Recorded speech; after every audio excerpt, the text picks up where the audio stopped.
Bienvenido y bienvenida al episodio número 115 de Peor Caso. En este episodio, Viaje a la Luna, Los Soñadores. Hablándote desde los lugares más lunáticos de Austin, Texas, soy Armando Loyola, tu anfitrión del único podcast que entretiene, educa y perturba al mismo tiempo. Junto a mí esta semana está Cristian Rusinque. La luna, tan redonda como una fruta. Si se fuese a caer, qué golpe tan hijo. ¡Ay, ay, ay, ay, ay, ay, ay! Está bueno el poema. El poema.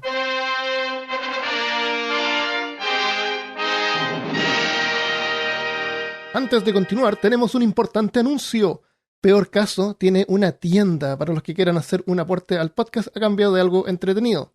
Por ahora tenemos stickers y marcadores de libros de Rasputin, Lovecraft y más, diseñados por Felipe Choque. Los precios son accesibles y hay envío internacional. La dirección de la tienda es, por supuesto, peortienda.com. Visita peortienda.com y usa el cupón peortienda25 para un 25% de descuento como inauguración hasta el 31 de julio. peortienda.com.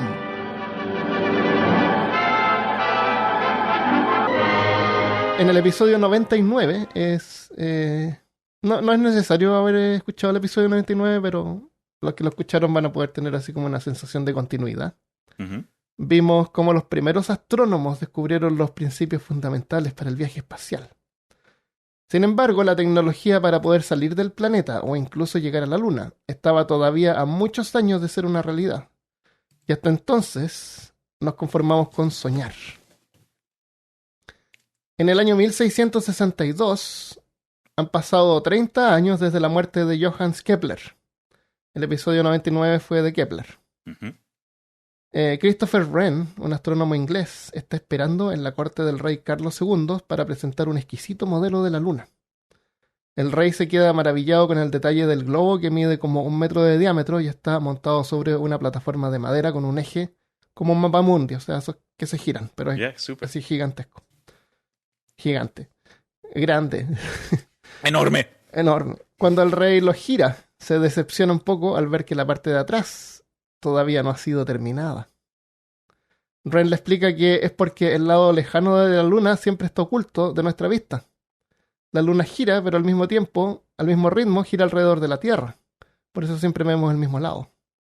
Y se ¿Tú refiere sabías eso? al Dark Side of the Moon, ¿no? Claro, pero en realidad no es el dark side, es el lado lejano de la Luna. Yeah. El Y sí sabía. far side. Es un Porque dato curioso acerca el de... sol le apunta por atrás igual. Yeah. Nosotros no lo vemos. Por lo que tengo entendido, es la única luna en nuestro sistema solar que gira o tiene un eje de esa forma, ¿verdad? Eso no estoy seguro, pero yo creo que no. Yo creo que varias lunas deben estar... tidal lock se llama en inglés. Como bloqueadas con la marea. Y te voy a explicar por qué pasa eso. Antiguamente, o sea, hace más de 4 billones de años, incluso antes que apareciera la vida en la Tierra, no había vida en la Tierra, la Luna era 15 veces más grande y estaba más cerca de la Tierra. Era más grande porque no estaba compacta todavía. Oh. No se había compactado. Es el mismo material, solamente que como que se apretó. Y giraba más rápido. O sea, tú la podías ver. No había vida en la Tierra, pero si pudiera haber vida o tú viajas al pasado, vas a ver la Luna girando. ¿Te acuerdas cuando tú estabas ahí cuando estaba presente? Sí, 4 billones. Sí. El otro día que fui a mi máquina del tiempo la vi. Para verificar. Súper. Pero luego se fue compactando y las mareas de la Tierra interactuaban con el lado con más masa de la Luna, frenándola. Porque la Luna, como cualquier pedazo de material, va a tener, si tú la divides en dos, va a tener un lado que es más pesado que el otro. Va a tener más masa. Entonces, cada vez que gira y pasa por ese lado, se va a atraer más, va a producir más atracción, más gravedad con la marea de la Tierra. En ese tiempo el planeta creo que tenía un continente, entonces como que estaba cubierto por agua. Y el agua tiene como es flexible, y la marea es que se abulta el agua en el lado donde está la Luna. Okay. Entonces también incrementa la atracción. Entonces cada vez que la Luna pasa por su lado más pesado, como que le pegaba un frenazo. Se frenaba y se frenaba. Y así por un periodo de 100 millones de años se frenó completamente. O sea, quedó fija. Pero a medida que va girando alrededor de la Tierra, va girando en su eje. Y se demora. ¿Cuánto se demora en dar un giro? ¿Alrededor del planeta? No, alrededor de sí misma. ¿Cuánto tiempo toma para que la luna dé una vuelta de sí misma? Ujú. ¿Cuánto Pues es un no, día lunar? pues no sé. Son ¿Cero? ¿Por 27 días. 27 días? Las fases de la luna, o lo que se demora la luna, son 27 días. Ok. Se demora 27 días en dar un giro a la Tierra. Ok. Y ese es su giro también, porque está bloqueada. Planetas cerca del Sol están bloqueados. Mercurio está bloqueado. Siempre da la misma cara al Sol. Ok. Y en el futuro, así en millones de años más, o tal vez billones, si es que no pasa algo así como que nos cae un meteorito, eh, la Luna podría no solamente quedar bloqueada con una sola cara a la Tierra, sino que podría quedar en el mismo lugar. Como que fija en el espacio y Claro, el tiempo. porque para nosotros se va a ver fija, pero la Luna va a seguir girando alrededor de la Tierra, solamente que al mismo ritmo de la Tierra. Girarán en junto. Claro, Ya claro, veo. porque también la Tierra tiene un lado que es más pesado y la Right. atrae más y también la va frenando. Pero al mismo tiempo la Luna se va alejando, así que es posible que la perdamos antes de que pase eso, eventualmente. Se aleja así como unos milímetros al año. Entonces, el lado lejano es erróneamente llamado el lado oscuro. La verdad es que mientras gira frente al Sol, este es iluminado igual que el resto. Y cuando la Tierra está entre el Sol y la Luna, por la noche vemos la Luna brillar, lo que llamamos luz de luna, que no es nada más que el reflejo de la luz del Sol Sí, no es cierto. en la superficie rocosa de la Luna, o sea, es luz de Sol. A mí me da mucha risa cuando la gente comienza a analizar de pronto el lore de los vampiros y dicen, solo salen por la noche. Y hay gente como que ya le han hecho mimazos al respecto donde sale una imagen de un vampiro saliendo de su ataúd por la noche y comienza a atacar a una persona desapercibida. Y la persona dice, oye, ¿qué estás haciendo por fuera? Si ahí está la luz del sol. Y el vampiro dice algo tonto como que, ese no es la luz del sol, esa es la luna. Y el otro educado le dice, pues hermano, la luz de la luna solo es un reflejo del sol. Y después como que el vampiro dándose cuenta y después, ¡puf!, polvo. Y ahí se muere. El que no sabe no teme. Exactamente. La primera imagen del lado lejano fue tomada por la sonda soviética Luna 3 en 1959. El primer objeto hecho por la humanidad en alcanzar otro cuerpo celeste.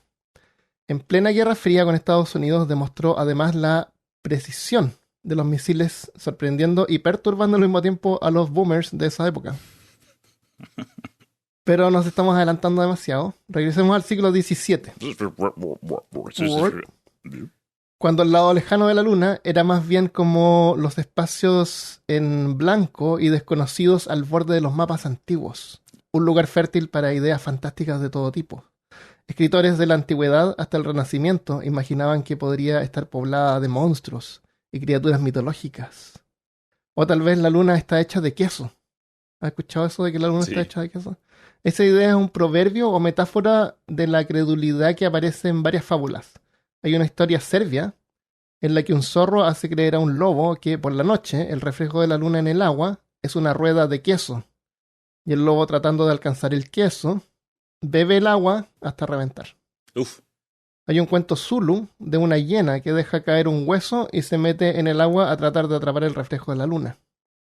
O un campesino que luego de que la luna es cubierta por una nube, cree que su asno, su burro, se la había comido. What? Y lo mata para recuperar la luna. Pobrecito. Nasruddin, un sacerdote sufi en el siglo XIII, cuenta cuando rescató la luna que se había caído en un pozo. O una historia escocesa de un lobo pescando el reflejo de la luna con su cola. Todas estas historias en que un tonto cree que el reflejo es en realidad la luna en el agua son una alegoría a la credulidad. Es como decir, la Tierra es plana. Ya pues. Y sirven en historias para educar, tal como fábulas. Nunca se creyó en realidad que la luna estaba hecha de queso. Se ve como queso porque tiene como huecos, así como la textura. Sí. Por el y el dicho es como, está hecho de queso azul, por alguna razón. No es cualquier queso, es queso azul. Con razón. Así es que huele la luna, huele a queso Puede azul. ser, sí. Por el siglo XVII, una forma de responder a alguna declaración difícil de creer era decir algo como, claro, y la luna está hecha de queso azul. Y yo soy el rey de Roma o algo así. Claro, y los chanchos vuelan. Ya, los chanchos. Y la Tierra es plana. Durante esa época, y ya desde el siglo XVI, exploradores europeos se aventuraban en territorio que hasta entonces era conocido simplemente como Terra Incognita o Terra Incognita, tierras desconocidas.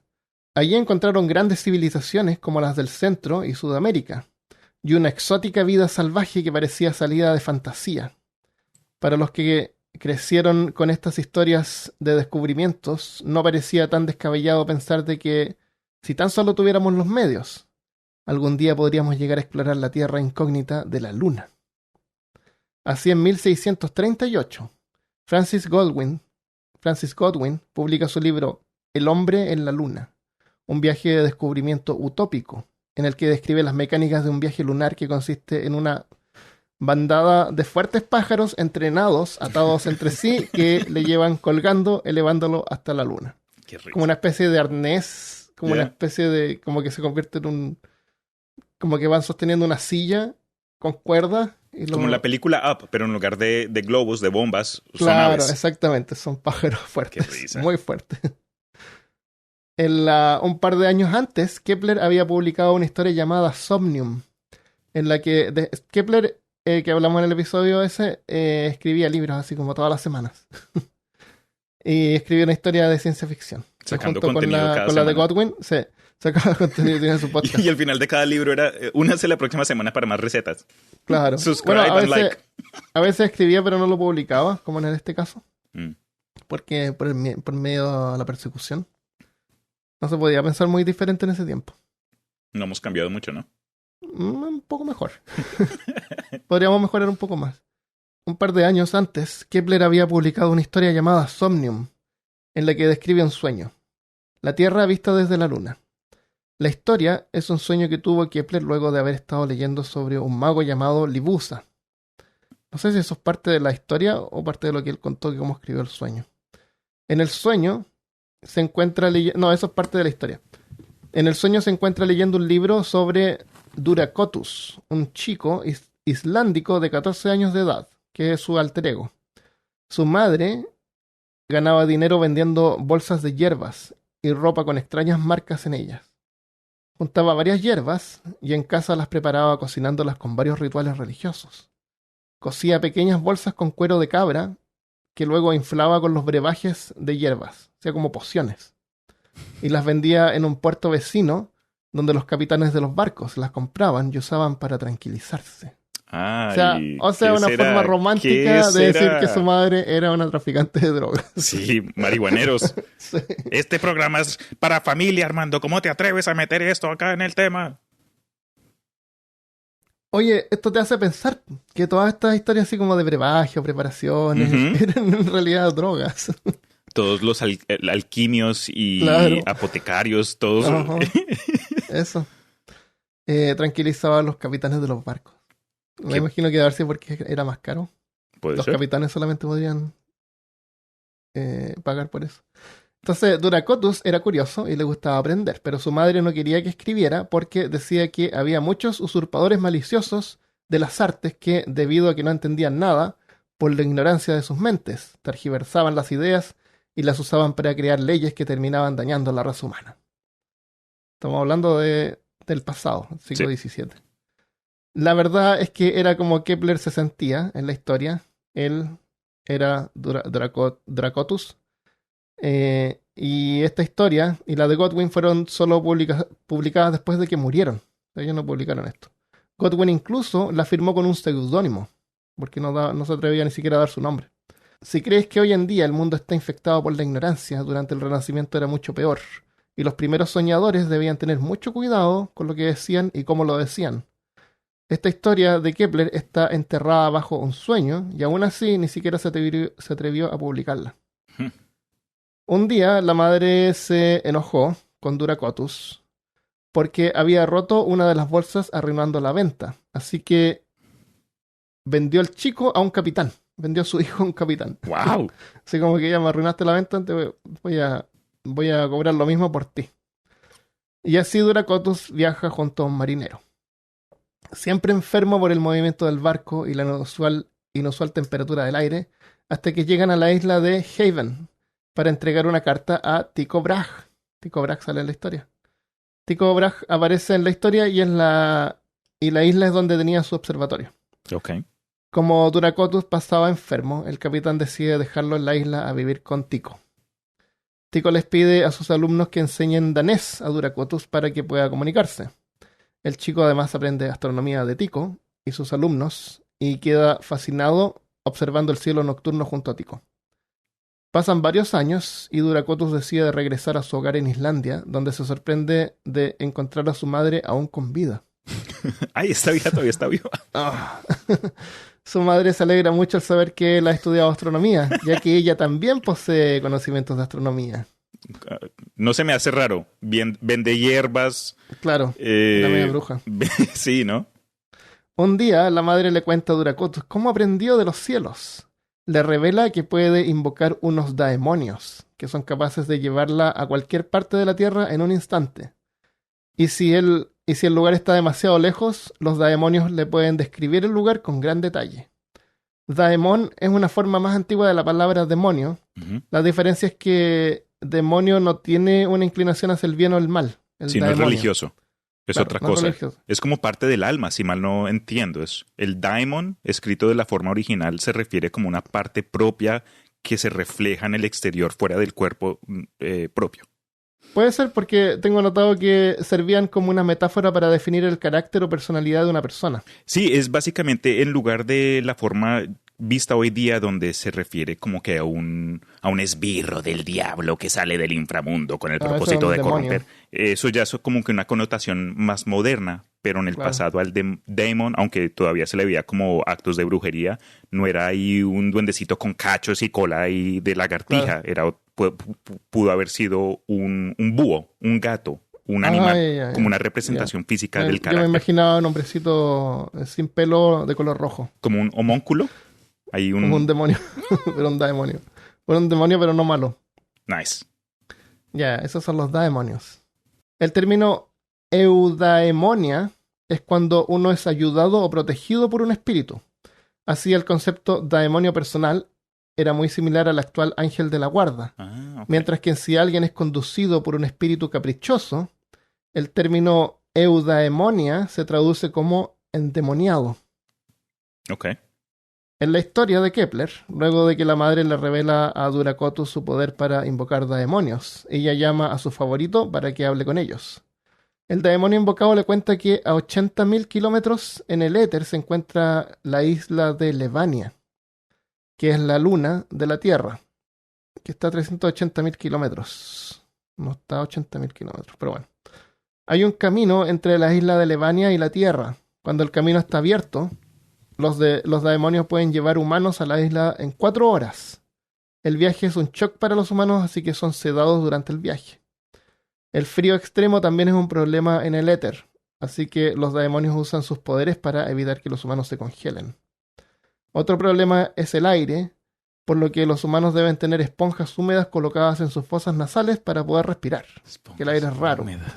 No es que no haya aire, es raro. El aire es raro. Sí, esponjas húmedas.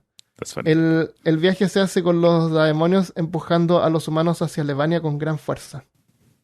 En el punto lagrangiano, entre la Tierra y la Luna, los daemonios tienen que frenar a los humanos para que no se precipiten con gran fuerza hacia la Luna. El punto lagrangiano es un término real que se refiere a la localización en el espacio donde las fuerzas gravitacionales de dos cuerpos se igualan. Significa que un viajero a la Luna, luego de necesitar un empuje para escapar de la gravedad de la Tierra, luego de pasar el punto lagrangiano, necesita frenar para evitar que ahora se caiga de golpe en la Luna. Right, que no siga ese momento. Va a empezar a caer ahora. Yeah. Claro. Los daemonios tienen esto considerado y es lo que hace esta historia uno de los primeros cuentos de ciencia ficción de la historia. Más interesante es el término gravedad, que era desconocido para Kepler, pero entendía que había una fuerza que sostenía los cuerpos en sus trayectorias. Y él suponía que estaba relacionado más bien con magnetismo. Oh. O sea, sabía que iba a haber un punto en que ibas a empezar a ser atraído hacia la Luna en vez de ser atraído hacia la Tierra. Pero no sabía de la gravedad. Sí, no sabían el término. Ajá, eso le da más valor todavía a su historia.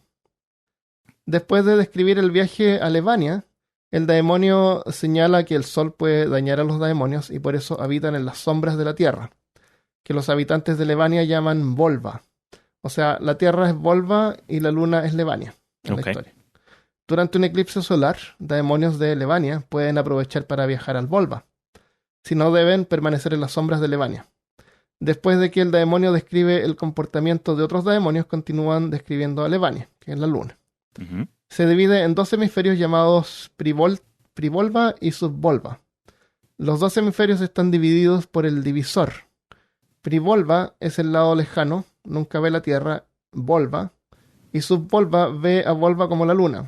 O sea, ve la Tierra como si fuera su luna. Ok. Volva, vista desde Levania, pasa por las mismas fases de la luna real. O sea, ellos ven la Tierra creciente, la Tierra llena. Ok. Y Levania tiene día y noche tal como Volva, excepto que para los priovanos, habitantes del lado lejano, los días son más largos que las noches. La velocidad de rotación en realidad no varía, así que no hay en realidad que dura más a un lado que el otro. Y aquí nos mencionó algo que podría haber sabido, que un día lunar, o sea, el giro en su propio eje dura 29 días terrestres. O sea, para los habitantes de Levania un día dura 2 semanas. Y otras 2 semanas día? permanece de noche. Sí. What? Porque se demora eso, 29 días en dar un giro a sí misma. Yeah. O sea, se demora... Cada día dura eso, 2 semanas, más o menos. Bueno, una semana y después empieza a ser tarde. Durante varios días. Uf, qué intenso. Sí. De hecho, ese se llama... en inglés se llama Terminator, que es el punto de noche y día que va cuando va girando la luna. Ajá. Bueno, ahí te voy a contar, me estoy adelantando.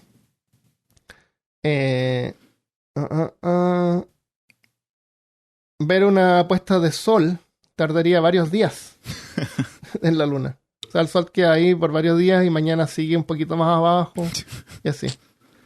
Hoy sabemos además que durante el día la temperatura de la superficie lunar llega a 127 grados Celsius. Y por la noche, que son 260 Fahrenheit. Y por la noche baja a menos 173, que son 180 Fahrenheit.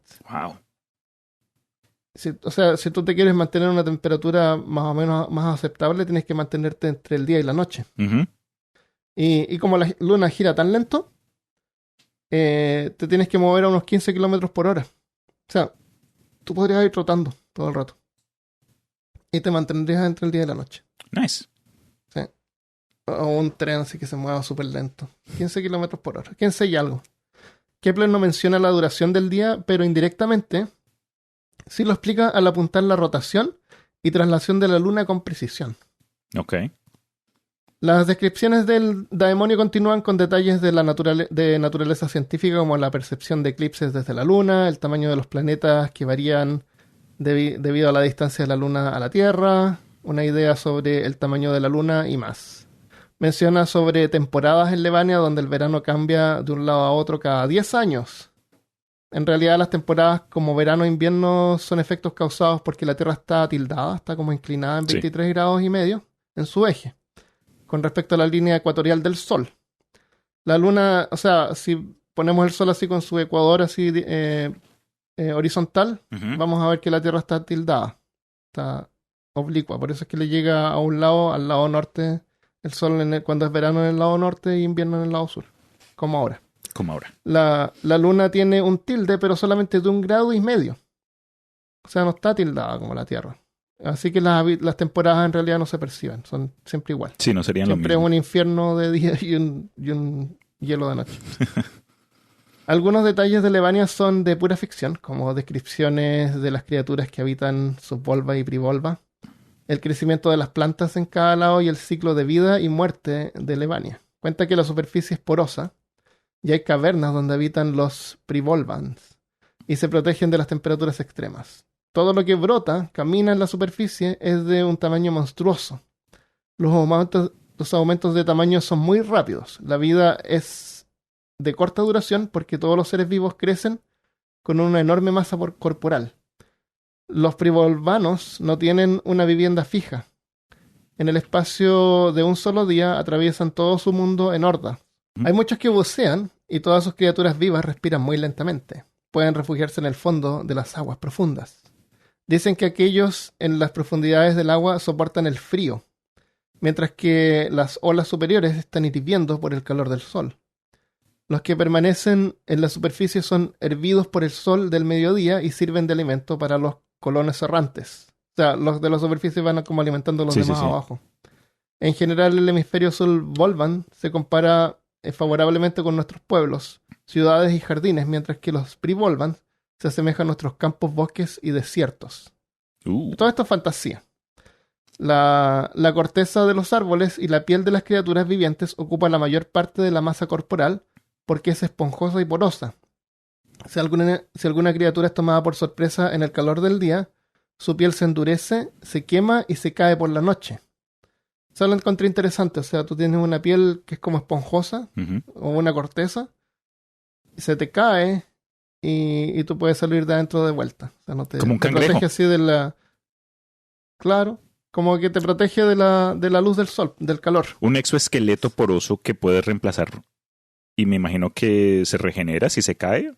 Claro, después se regenera. Entonces como que vas caminando y ahí está el sol y te conviertes como en piedra. No te puedes mover. Ya. Porque se pone rígido. Pero después en la noche... 29 días después. Claro, exactamente. Tienes que esperar unos días. Se cae eso y puedes moverte de vuelta. Uf. ¿Cómo no te mueres de hambre? Okay. Sí. Las plantas en la superficie y las montañas brotan y mueren el mismo día, haciendo que diariamente crezcan cosas nuevas. El sueño es interrumpido cuando Kepler se despierta por una tormenta que había afuera, según la historia. Luego se da cuenta que tiene la cabeza cubierta y está envuelto en mantas, al igual que veía a los personajes de su historia. Tan, tan, tan. Esta es la historia de ciencia ficción más antigua. Y junto con la de Godwin, que era transportado por pájaros. Entonces, estas historias de ciencia ficción sirvieron de inspiración a generaciones que se deleitaron con las excéntricas aventuras de Cyrano de Bergerac, que en 1657 contaba que había alcanzado la luna para probar que existía una civilización allí que veía la Tierra como su propia luna. Para alcanzar la luna, Cyrano de Bergerac es un personaje que tiene como la nariz larga.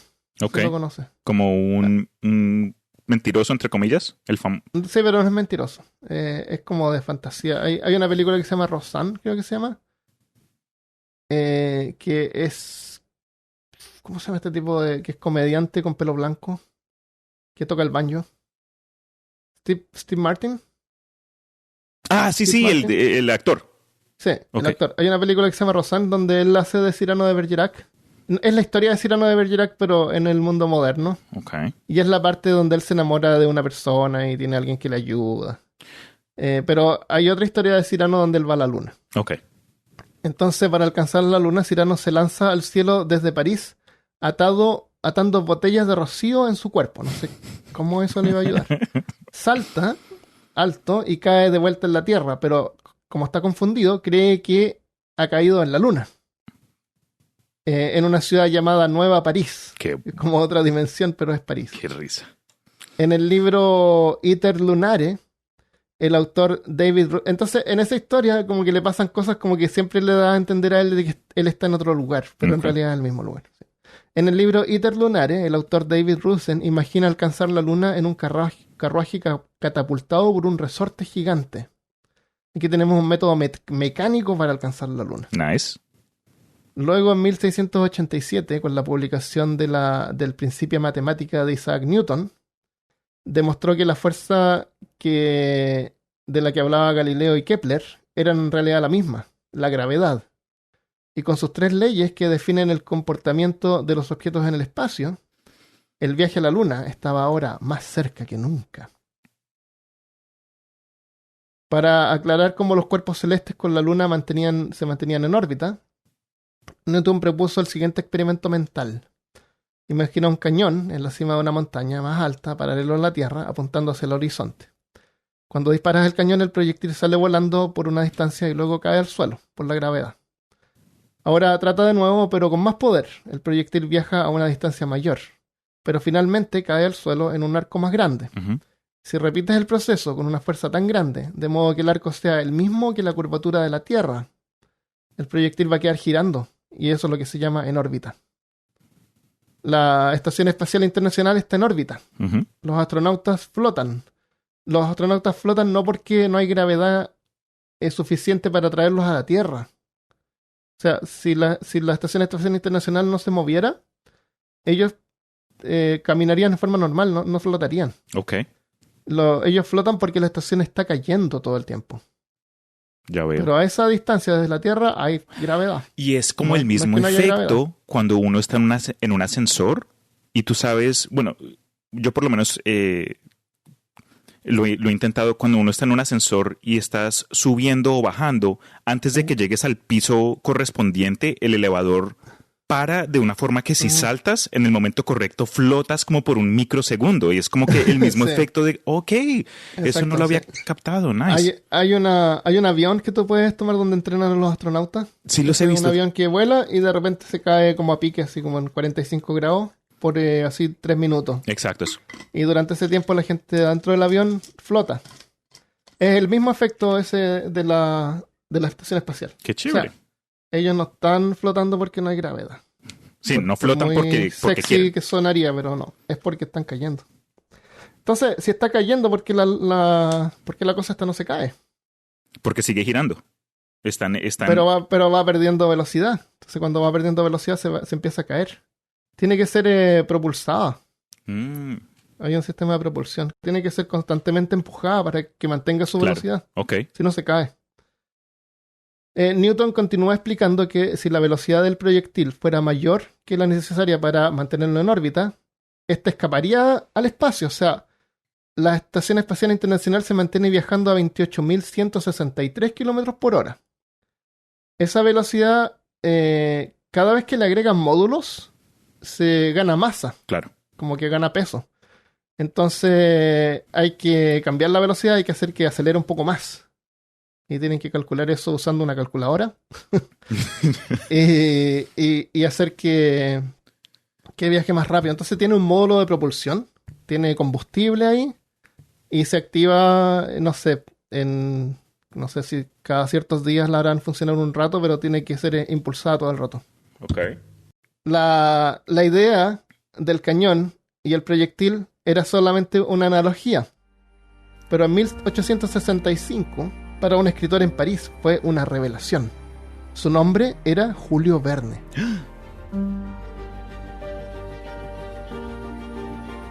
Verne, con una visión más amplia, vio los planetas también como simples proyectiles, solamente que habían sido disparados por el Creador. Es fácil admirar a Verne por su visión del futuro y como muchos elementos en sus historias se volvieron realidad. Incluso dicen que inventó el fax. La verdad es que Julio Verne era un escritor de ciencia ficción genuino y no de fantasía como muchos de los trabajos de hoy en día que son confundidos con ciencia ficción, sin tener que en realidad tener nada que ver con ciencia y son simplemente fantasía. ¿Qué podríamos llamar tecnofantasía, así como Star Wars? Donde hay espadas láser, Sí, sí, sí. que esto es como imposible porque la luz no para, no hay nada así que haga que pare. Y además un láser tampoco brilla hacia los lados, Sí. porque si no sería láser.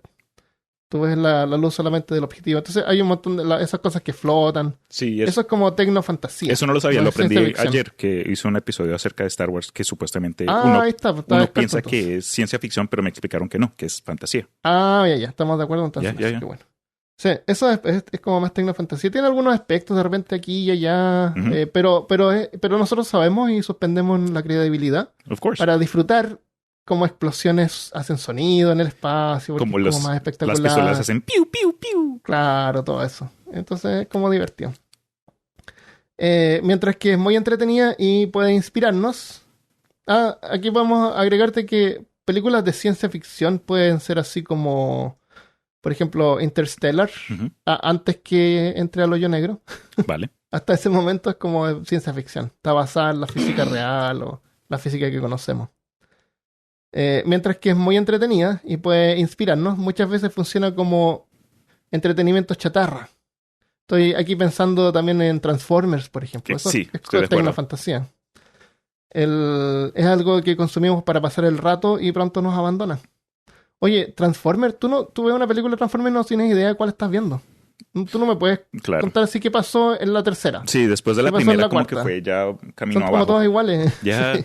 la misma trama, no son los mismos Lo personajes, mismo, pero es los claro. mismos efectos. Persecuciones, sí. Exacto. A mí lo que más me molestó es que los robots no tienen masa, no tienen peso. No se siente así como que son pesados, son súper ágiles y Ya, vuelan tiene y razón. saltan aquí y allá como monitos. Sí, esa es la diferencia entre eso y Pacific Rim, donde también es fantasía, Claro. pero los robots ya tienen como la física, el peso les afecta y se mueven lento. Sí, Y se siente que son gigantes. me gusta Los Transformers como no. que como fan de Evangelion, la serie, esos monstruos, esas Sí, máquinas gigantes de Pacific Rim, eso. los Jaeger robots, me dieron mucha más impresión porque por lo mismo fue como que una de esas películas de kaijus. ¿Sabes? Nosotros Sí. en nuestra juventud consumíamos mucho, sea Godzilla, sean otras series de ese tipo, donde Power Rangers, donde cada episodio era el monstruo Un nuevo gigante. que Rita Repulsa los volvía enormes. Claro. Yo veía. A mí me gusta mucho Mazinger Z, también es gigante. También. Ultraman. Y Ultraman se volvía gigante Ya, él para pelear contra el monstruo gigante. ¿Cómo cambian las cosas, no? Sí.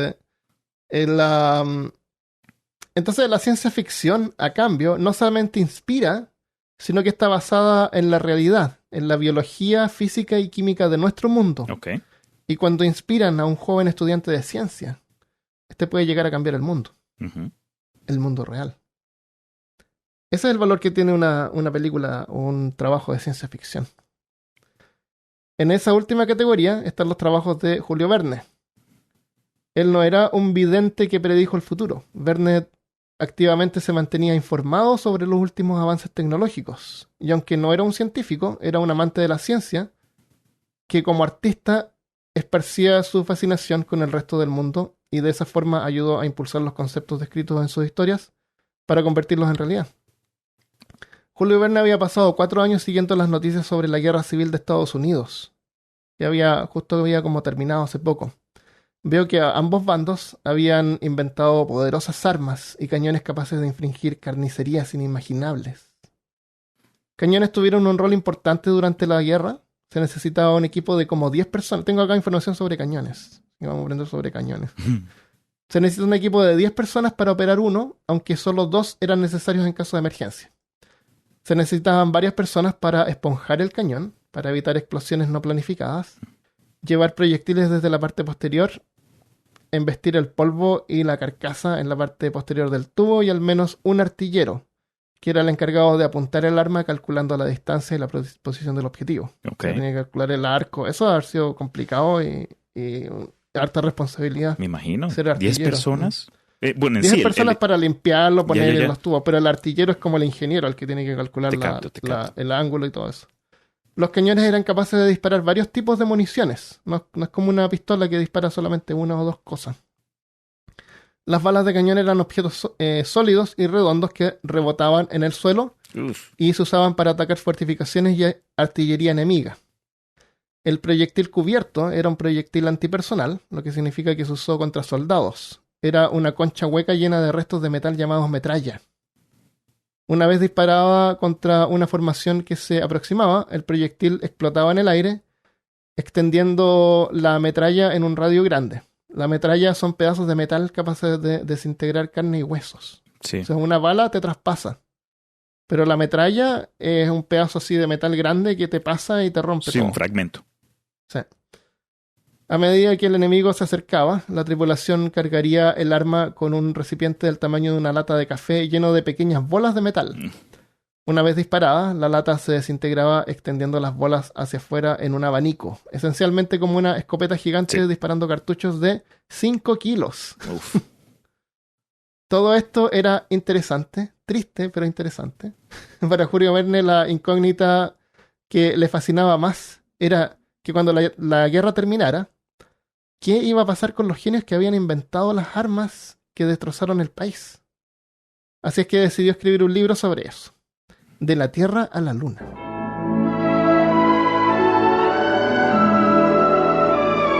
Esta escena se desarrolla en octubre de 1865 en una reunión especial del Gun Club de la ciudad de Baltimore en Maryland, Estados Unidos. Fundada durante la Guerra de Secesión, es una asociación de artilleros obsesionados con inventar armas cada vez más destructivas. Se juntaban, como la guerra había terminado, esperaban que pasara algún otro encuentro para probar sus nuevas tecnologías. Ujú. Se pasaban así como imaginando así ya, si quisiéramos, no sé, pues, alcanzar de Nueva York a California, cuánto poder necesitaríamos. Y al final se empezaron a aburrir porque no era práctica. Vale. Entonces el presidente les propone un reto.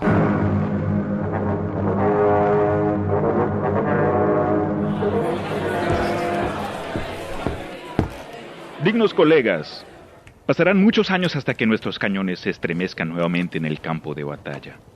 En los últimos meses me he preguntado si podríamos permanecer trabajando en nuestro campo, emprendiendo en un gran experimento, digno del siglo XIX. No hay ninguno entre ustedes, mis dignos colegas, que no haya observado la luna. Se sabe de la luna todo lo que las ciencias pueden saber.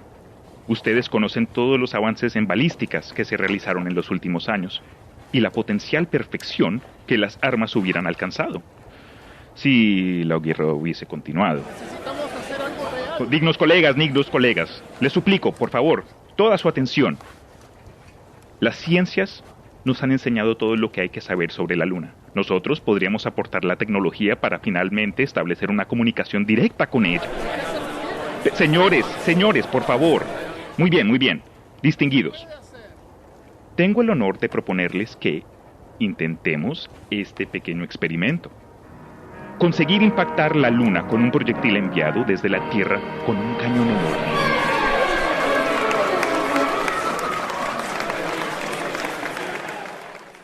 Las historias de Julio Verne y sus secuelas de aventuras fueron un éxito internacional. Nunca antes alguien había hablado del viaje espacial tan seriamente como si realmente fuera posible. En el libro De la Tierra a la Luna, Verne trata de explicar con datos, fórmulas y ejemplos la posibilidad del viaje a la Luna. Como amante de las ciencias, Verne puso mucho empeño en ser lo más exacto posible. Se informó mucho antes de escribir e incluso contó con el asesoramiento de matemáticos, astrónomos e ingenieros. Por eso es que no es sorpresa que muchas de sus tesis anticiparon hechos posteriores, incluyendo las pruebas con animales de los primeros lanzamientos y un telescopio en las montañas rocosas. Ok. También anticipó muchos de los desafíos e innovaciones del viaje del Apolo 11. Un siglo después, una tripulación de 3 astronautas, la zona del lanzamiento en Florida, muy cerca de la base donde está ahora la NASA en Cabo Cañaveral, los efectos de flotar en el espacio sin gravedad, e incluso predijo que la tripulación regresaría a la Tierra aterrizando en algún lugar del Océano Pacífico. Dang.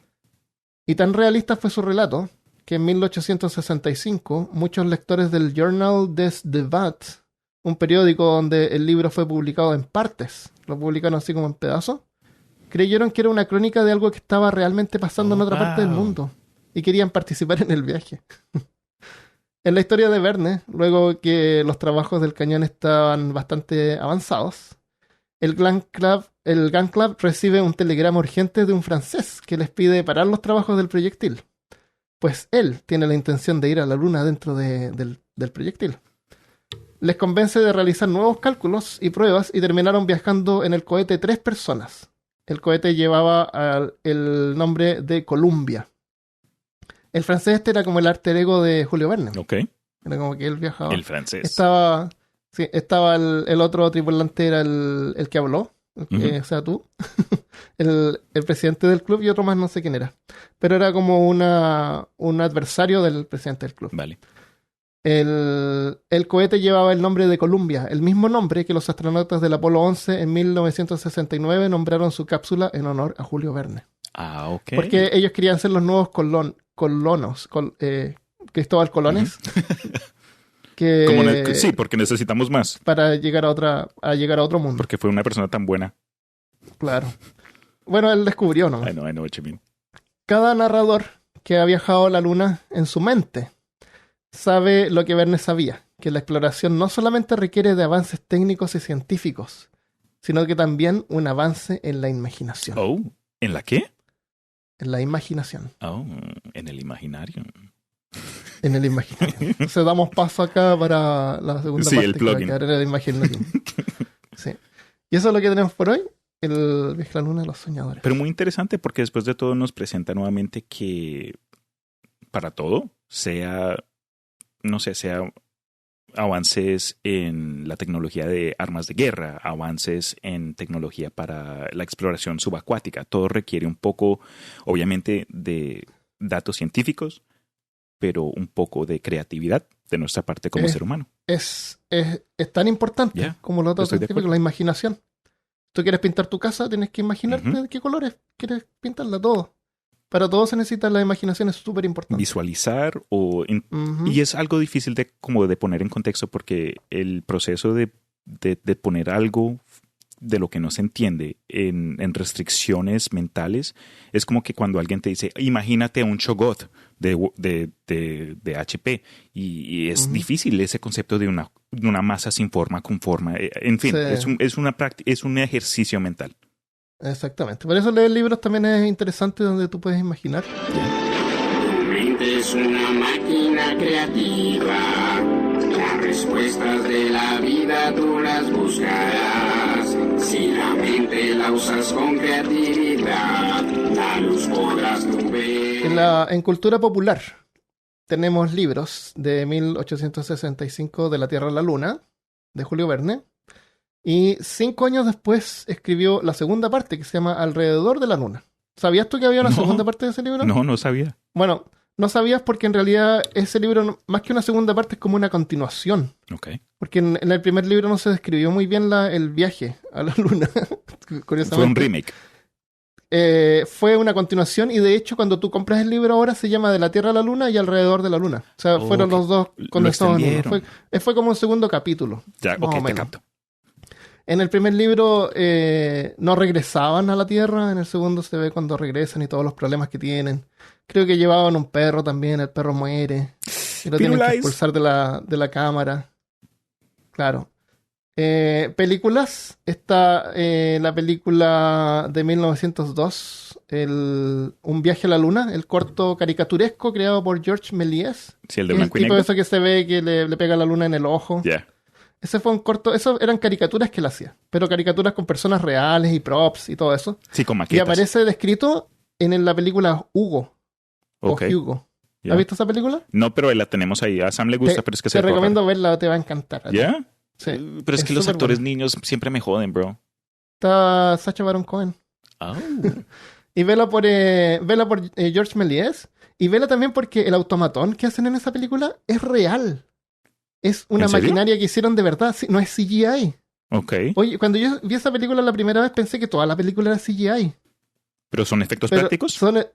Es totalmente práctico. Y lo que lo hace más increíble todavía porque el automatón es real. Okay. Ve la película y después mira en YouTube y vas a ver cómo lo hicieron y los mecanismos que tiene. El automatón escribe. Creo que escribe o dibuja, parece que escribe. Y es todo real. Y se ve así como tras bambalinas de cómo Georges Méliès preparaba el viaje a la luna y con todos los props y los movía y cosas. Qué chévere. Súper entretenido. Y después está una película de 1958 que se llama De la Tierra a la Luna, que está basada directamente con La Tierra a la Luna de Verne. Tiene algunas diferencias. Verne era como un escritor, como una persona, tiene varias características. Para ese tiempo él no era racista, por ejemplo. Hay una parte donde dice que blancos y negros trabajando por igual. No hace diferenciación ahí. Lo que sí es, él es, no es racista, pero es... ¿clasista? Masoconista. Porque no le gustan las mujeres. Misógano, sí. Yeah. Misógano, sí. Hay una parte donde dice así como que mujeres nunca van a ir al espacio. No me acuerdo cuál es el comentario, pero es como contra mujeres. Entonces, en la película del 58, en la tripulación se incluye una mujer. Super. Porque en las películas tenían que siempre poner una mujer porque está el romance y todo eso. Típico. Ya, típico. ¿Y tú me puedes creer que esa es la única película basada en el trabajo de Verne? Uno pensaría que de pronto hay alguna clase de película artesanal de algún otro lugar, pero... No han hecho ninguna recreación de la historia de Verne. Lo cual sería súper interesante verlo desde el punto de vista de esa época. O sea, ver el cañón y todo eso. Aunque sabemos que en realidad no es muy práctico en este momento. Claro. Pero a ver así el cuarto y así steampunk y todo eso. Sería súper bueno. Vi la película... Se llama Misil a la Luna. Es del 58. Esto también es antes que el hombre llegara a la Luna. Ok. Es una película típica americana donde todos los props de la película ya los habían usado en otras películas antes. Hay una película anterior que se llama Las mujeres gato de la luna, donde hay una araña gigante. No, hay una película que se llama Tarántula, donde hay una araña gigante. Usaron la misma araña, le cambiaron la cara nomás, para hacerla como más monstruosa. Oh my gosh. Hay unos hombres roca que son como de espuma, de esponja. Y son un par de... un par de tipos se habían escapado como de la prisión y la policía lo estaba buscando. Y buscando dónde esconderse, encuentran el cohete, que va a ir a la luna. Y se meten al cohete a esconderse en la cabina del cohete. Y llega el científico que había hecho el cohete y los descubre ahí. Y la policía está abajo así. Le dice a la policía, no, aquí no hay nadie. Y los ve. Entonces después sube así con una pistola y dice, ustedes me van a ayudar a ir a la luna. Necesito una tripulación. No tenía tripulación el científico.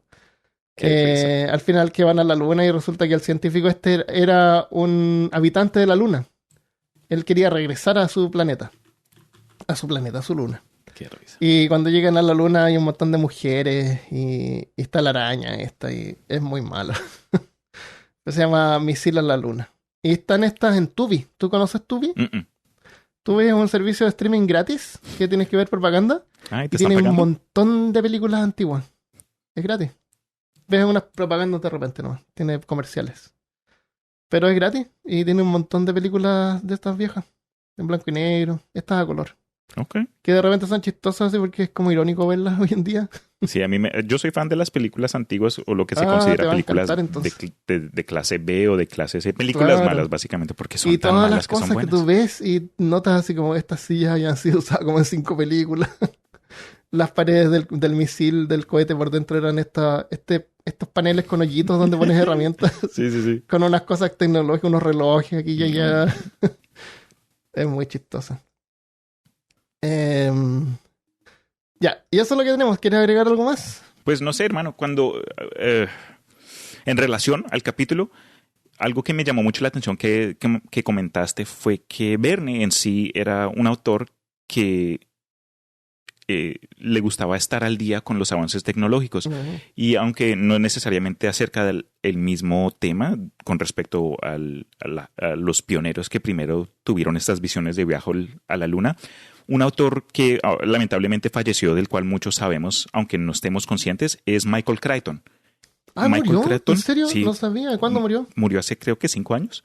Fue reciente. No tenía idea que había muerto. Y sus obras... Él escribió Jurassic Park. Exacto. Fue el autor de la famosísima película del Parque Jurásico, de la cual Steven Spielberg basó dicha obra. Y fue un autor que escribió varias otras obras de ciencia ficción, pero fueron más basadas en el realismo en lugar de aspectos fantásticos, porque él igual...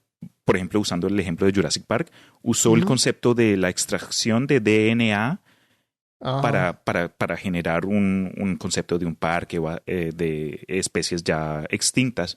Y tiene varias obras como que Estado del Miedo, donde una organización ecoterrorista está amenazando al mundo y científicos tienen que ir a encontrar. Básicamente están usando como una máquina de terremotos que causan tsunamis y comienzan a destruir el mundo. Hay otra que se descubre tecnología para enchiquecer a la gente. Shrinking technology. ¿Cómo se dice shrinking en español? Para achicar. Para achicar.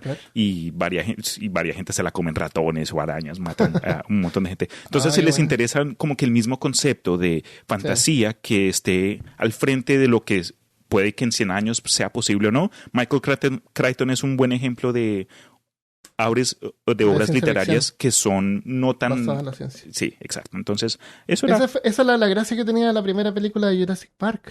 Porque cuando salió Jurassic Park, el concepto de que dinosaurios eran aves y no reptiles era nuevo. Sí. Era más o menos nuevo, entonces fue como una revelación y verlos por primera vez como aves es totalmente diferente. Y eso es el problema que no incluye ninguna de las otras películas. Las otras películas son películas de monstruos, de acción y aventura. Pero no tiene nada de ciencia. Lo que a mí me llamó más la atención en ese entonces no fue necesariamente lo del descubrimiento en la relación con las aves, sino lo del clonar. Yo por lo menos cuando primero me vi Jurassic Park era más joven, no me acuerdo exactamente el año que salió, pero después de ese punto fue donde me dio más curiosidad este acto de clonar un ser. Y Claro. obviamente ya ha estado en las noticias varias veces, han clonado ovejas, perros, no Sí, sé si Dolly. legalmente se ha clonado un ser humano, aunque yo Además que sí. no sé. En fin, eso es solo lo que nos dicen como que al público, pero Claro. Hay países donde no hay restricciones legales Ya, para pero hacer experimentos. eso me da ¿Quién miedo sabe? y hasta me da ideas. ¿Te imaginas escribir? Porque yo sé que entre los dos hemos ahí discutido hacer guiones o un audiodrama. El concepto de pronto hacer una estación científica que opera de pronto, no sé, en las islas Tahiti, donde no hay, ¿sabes? Como restricciones Claro. legales y podemos escribir una serie de logs como que, ok, experimento número 126, estamos mezclando DNA. No sé, entra Se ahí lo soltó que el quieras. monstruo. Ya, sería súper Oye, chévere. en esta película del misil a la luna Ajá. hay mujeres gritando, What? como en toda película antigua, y los gritos son grabaciones de la película de la mujer de 80 pies, de la mujer gigante, esa película antigua. Sí. Los gritos son los mismos de la mujer. Oh, no. Sí, así que podemos sacar gritos de efectos de sonido de esas películas. Qué risa. No tienen derechos de autor, así que se pueden rip off. Sí, sería entretenido.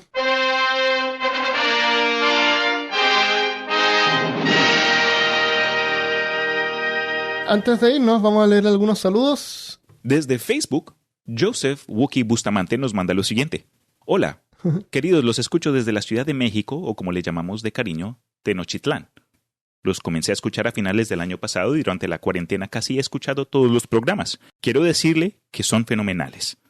No recuerdo bien por qué, pero les quería recomendar, creo que en algún programa lo pidieron, un podcast de ciencia en español, cómico, con unas conductoras divertidísimas.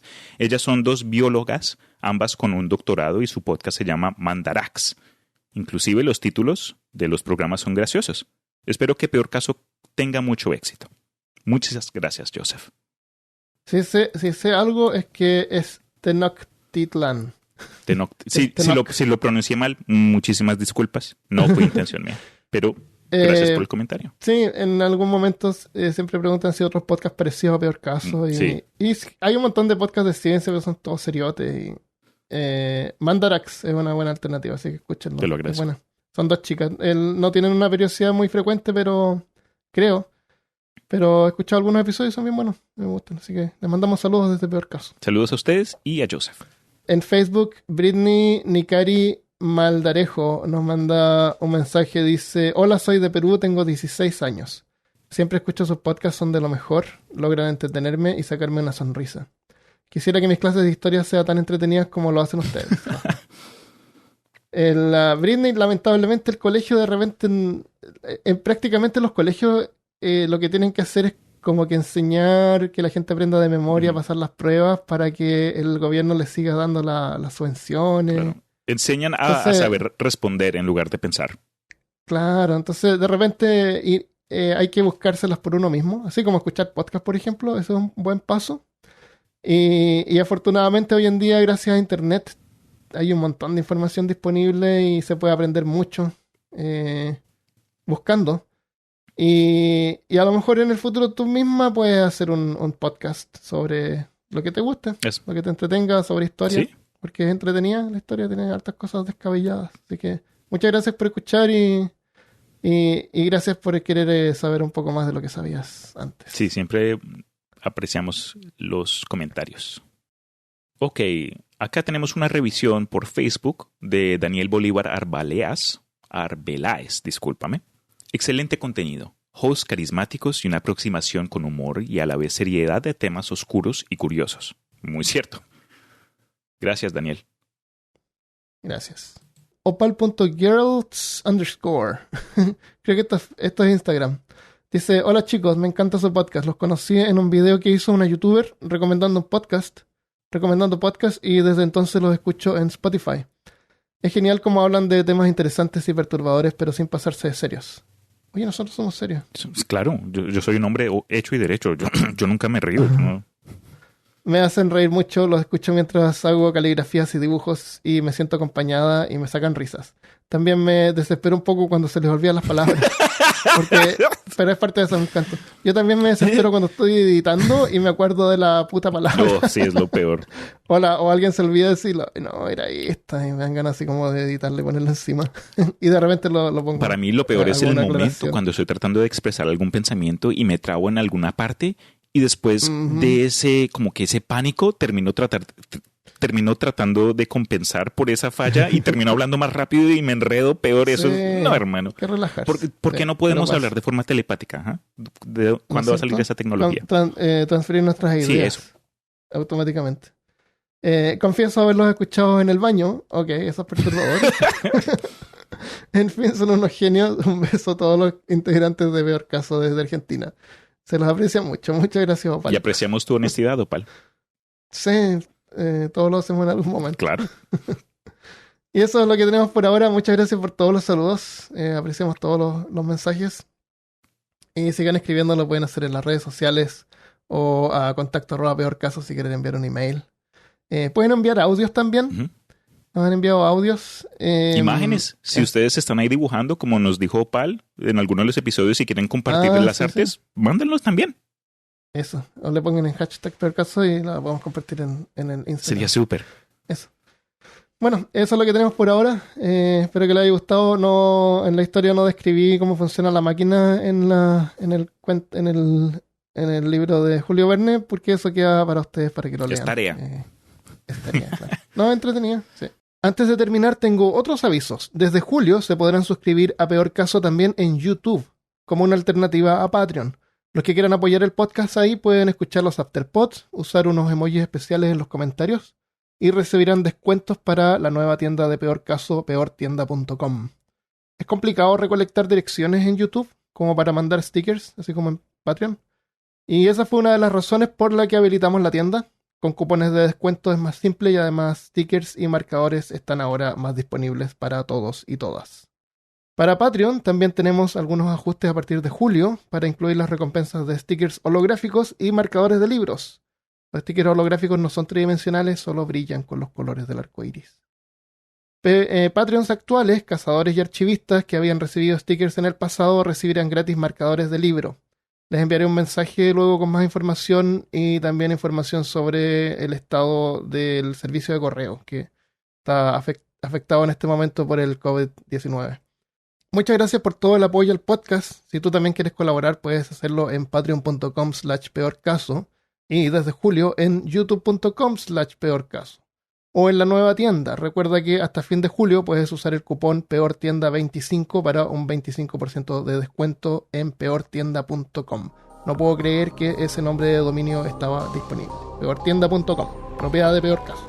Ya, muchas gracias entonces. Nos vemos la próxima vez. Como siempre. Si eres Patreon, quédate porque tenemos Afterpod. Cuídense, un placer estar acá y hasta la próxima.